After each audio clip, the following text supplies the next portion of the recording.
Well, hello YouTube, it's me, Fortmaster, and welcome back to another Kurzgesagt reaction. And, actually thinking about it, this is a pretty good question to ask, because I don't actually know the scientific reason for it. This is, why does fentanyl feel so good? I mean, I'd have to believe that it probably has something to do with, like, when you take it, like, the chemicals in it plug into, like,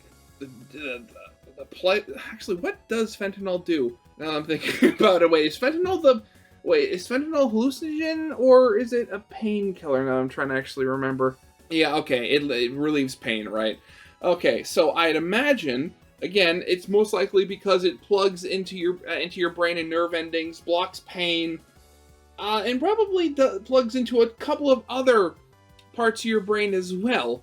I mean, and then there's also just the whole thing of, not feeling anything. So, I mean, I imagine, like, that feel good if you had some sort of chronic pain that you weren't getting proper care for, or maybe, like, again, never taken it, so I don't know. But also maybe, like, emotional pain, like, hey, the best way to, feel better is just not feel anything, that sort of deal. So, I mean, honestly, like, this kind of stuff is exactly the reason why I subscribe to Kurzgesagt. Like, I remember loving watching their series on, like, how the immune system works and how it actually fights diseases, and how certain diseases kind of either, like, get past, and alternatively, how some diseases get past your immune system to, do the damage that they do. So, I mean, learning how, a drug does that and how it can mess you up so well. I mean, like, this is coming from somebody who's never, taken drugs recreationally in his entire life. I know for the last number of years, weed has been legal up here in Canada, and I'm never gonna try it. I mean, honestly, like, there's, like, the smell of it disgusts me. I'm not gonna put that in my body, let alone be anywhere near it. So yeah, again, I always love to learn, and Kurzgesagt is always good at teaching, so we should probably get this thing started. So yeah, of course, as always, original videos linked in the description if you haven't seen it for some reason. Corner video will lead to my Let's Play of the day, and if you like this video or any other video that I make, I'd very much appreciate it if you gave the video a like and subscribe to my channel, because my main goal for this year is to hopefully hit 5,000 subscribers, and at the current rate I'm going, that's totally doable. Thanks to every one of you that thinks that my channel is worth subscribing to. But yeah, with all that out of the way, let's get this thing started then, shall we?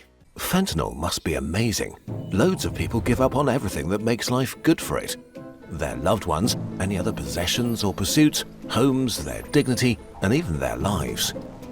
But actually, Not about the fentanyl yeah. is garbage heroin, inferior in every single way but one. It's the perfect drug for dealers.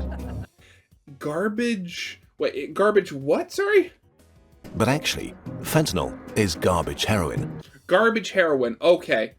Okay, I know that, like, heroin is, like, one of those drugs that you just have to, like, take once and you're basically addicted to it forever. So, garbage heroin. You'd think...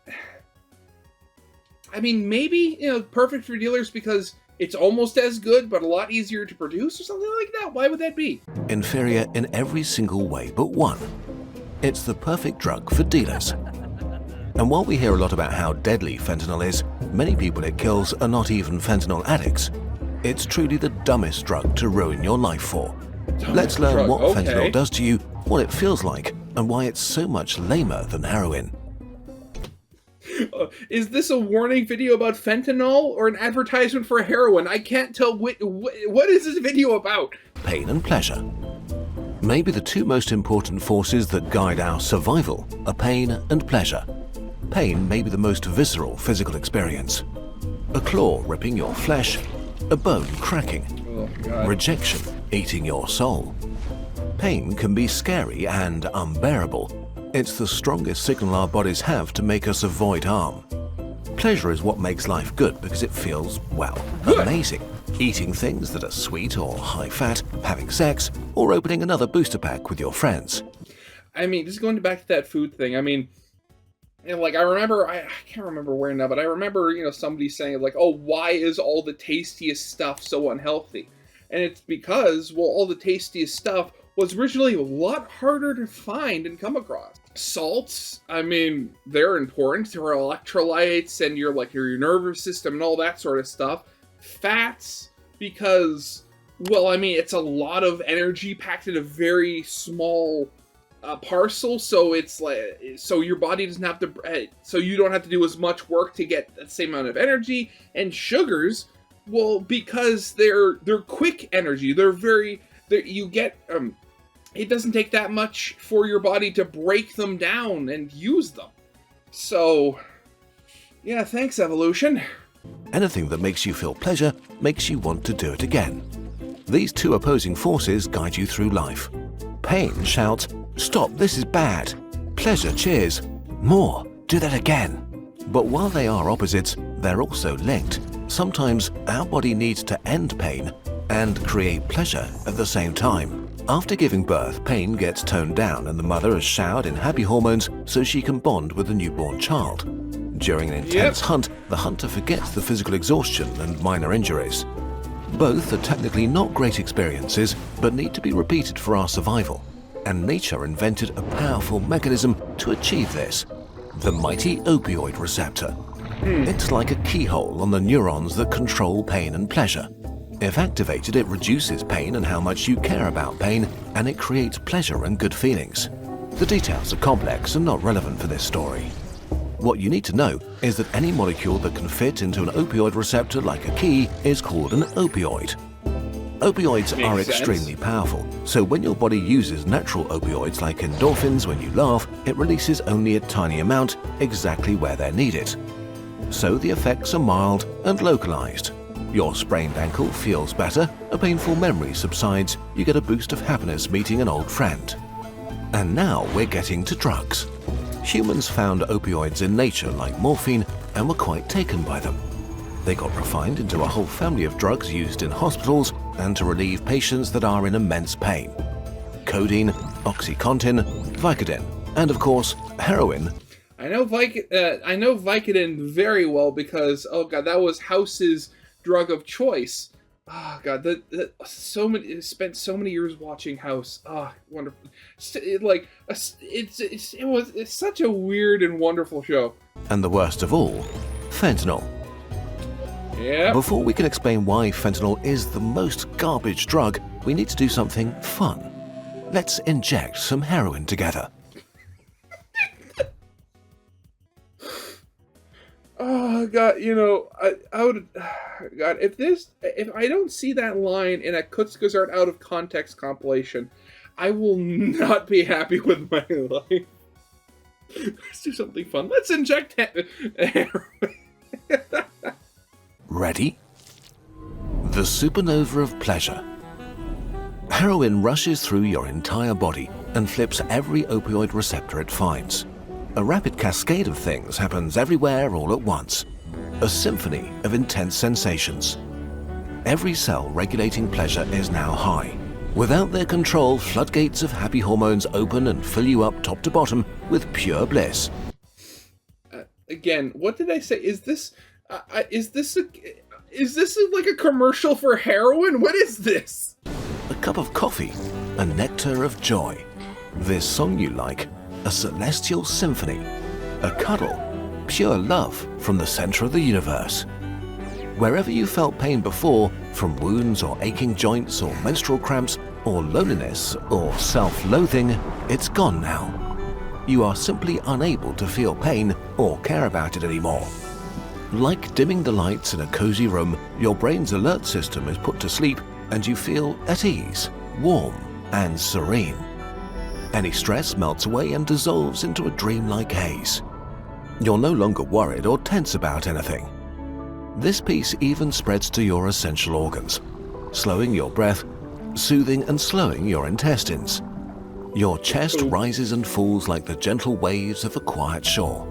You're sailing a sea of calm and happiness that feels perfect and eternal. The full load of a strong opioid like heroin for the very first time is one of the most amazing feelings humans can experience. Yeah, but isn't that just, the thing for the first time? And something described that way you'd imagine it doesn't take that long for the body to start, getting used to it. So then you have to take more often, and honestly, if I was like redesigning humanity, I'd find some way to like just make addiction impossible.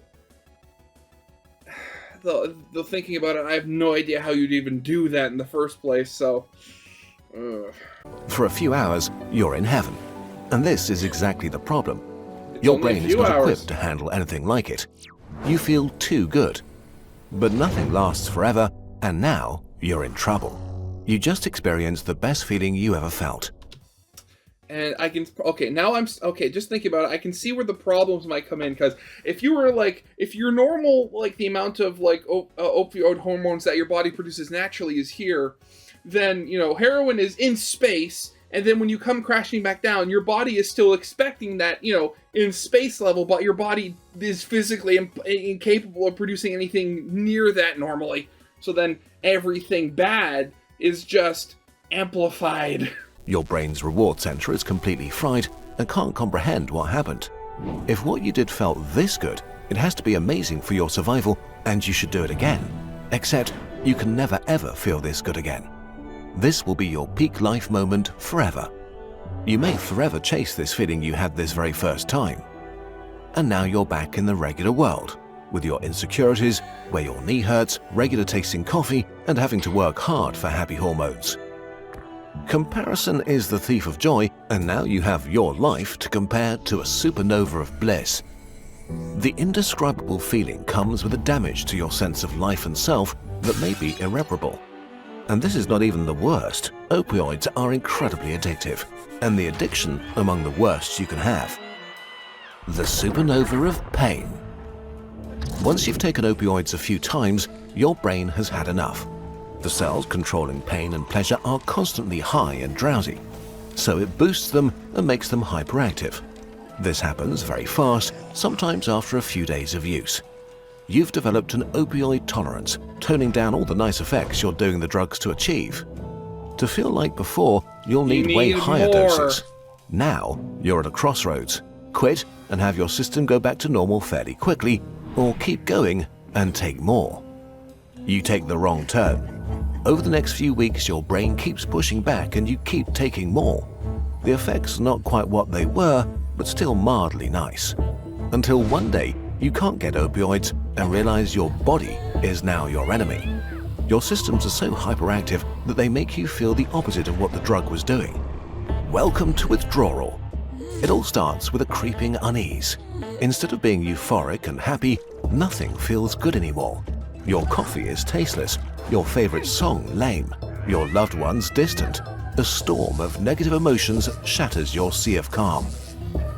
Serenity is replaced by anxiety and angst, like something terrible is imminent. God, honestly.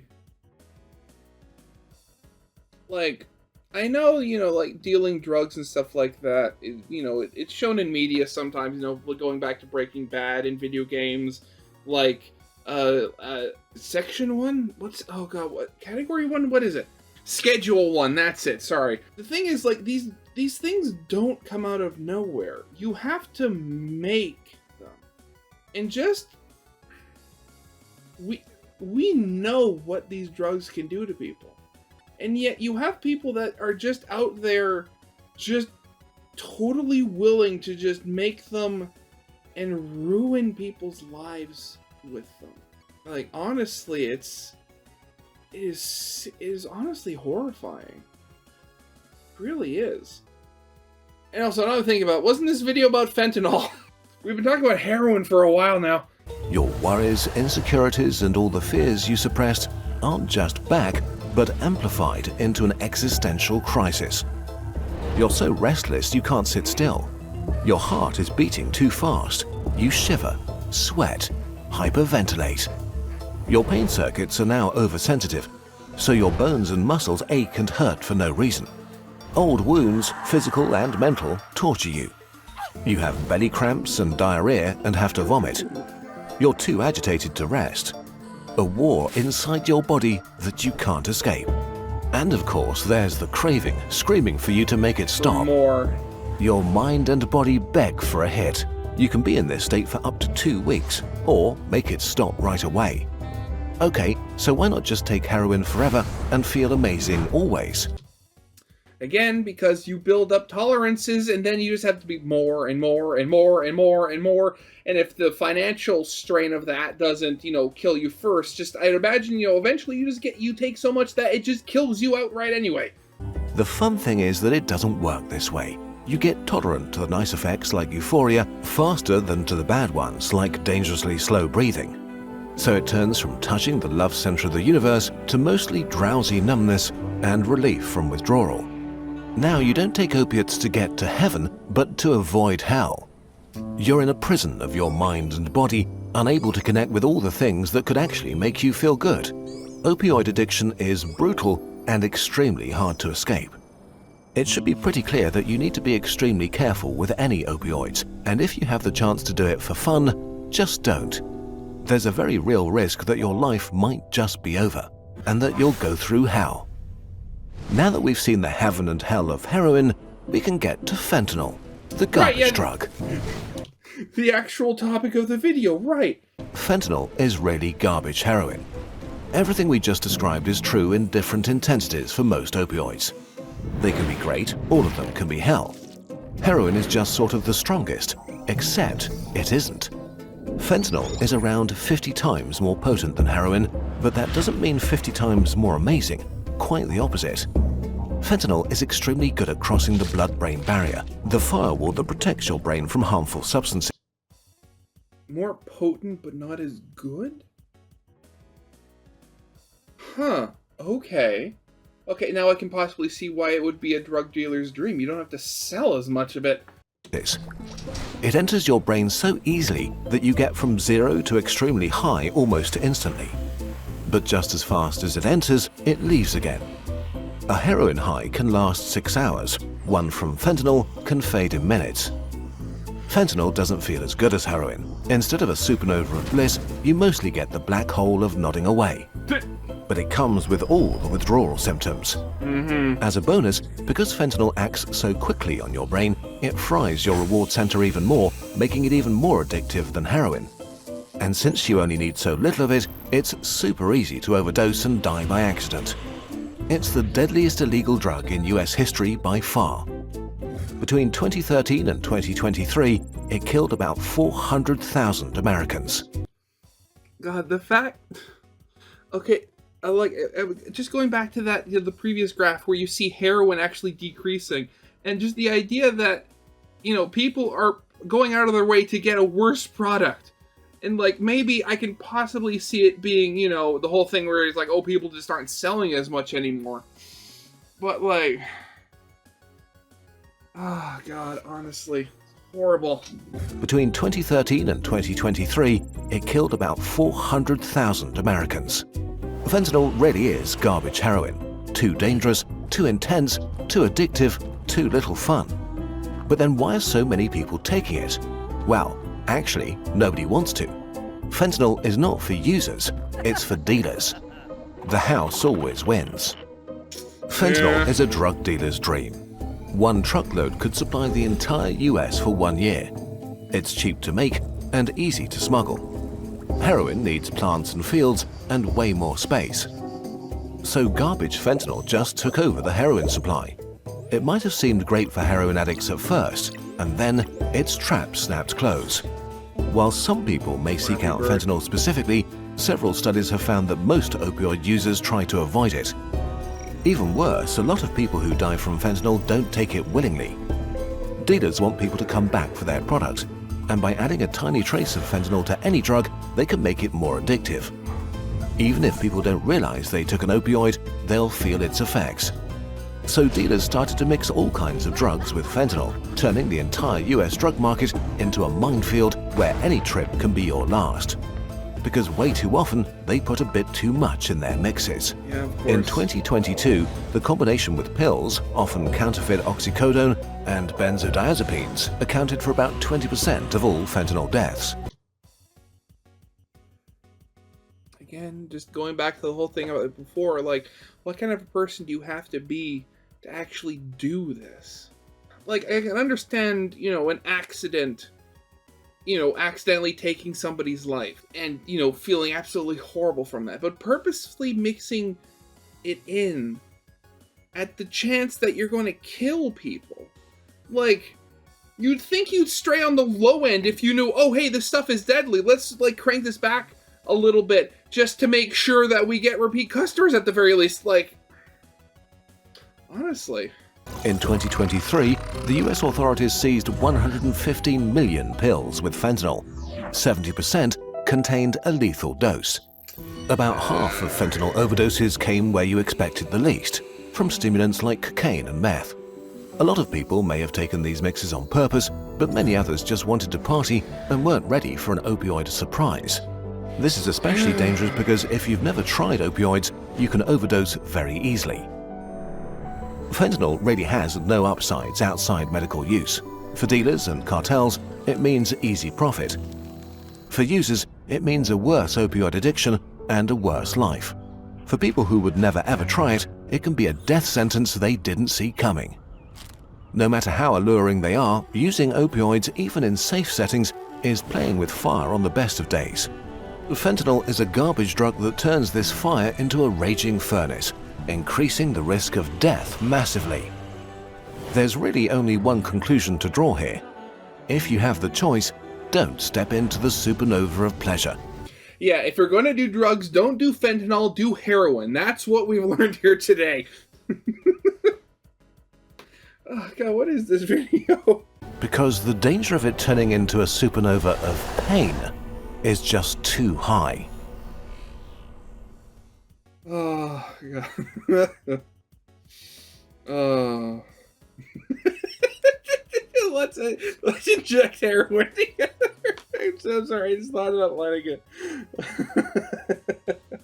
Oh, God, what was this video? Oh, no.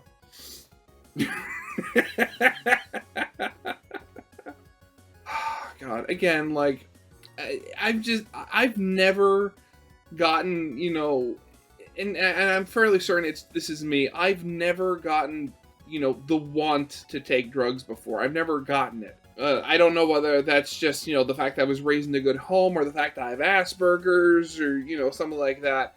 But, like, I know that I've had, tough times in my life before. But, like, I've never... Like, nothing has ever been so bad for me that I'd even contemplate, taking this sort of stuff. And honestly, it really does suck, like... Oh, God. Yeah, but that's definitely going to be it for now. So, yeah, I hope you guys liked. If you did, leave a like, subscribe if you have not, and I'll see you guys next time. Goodbye.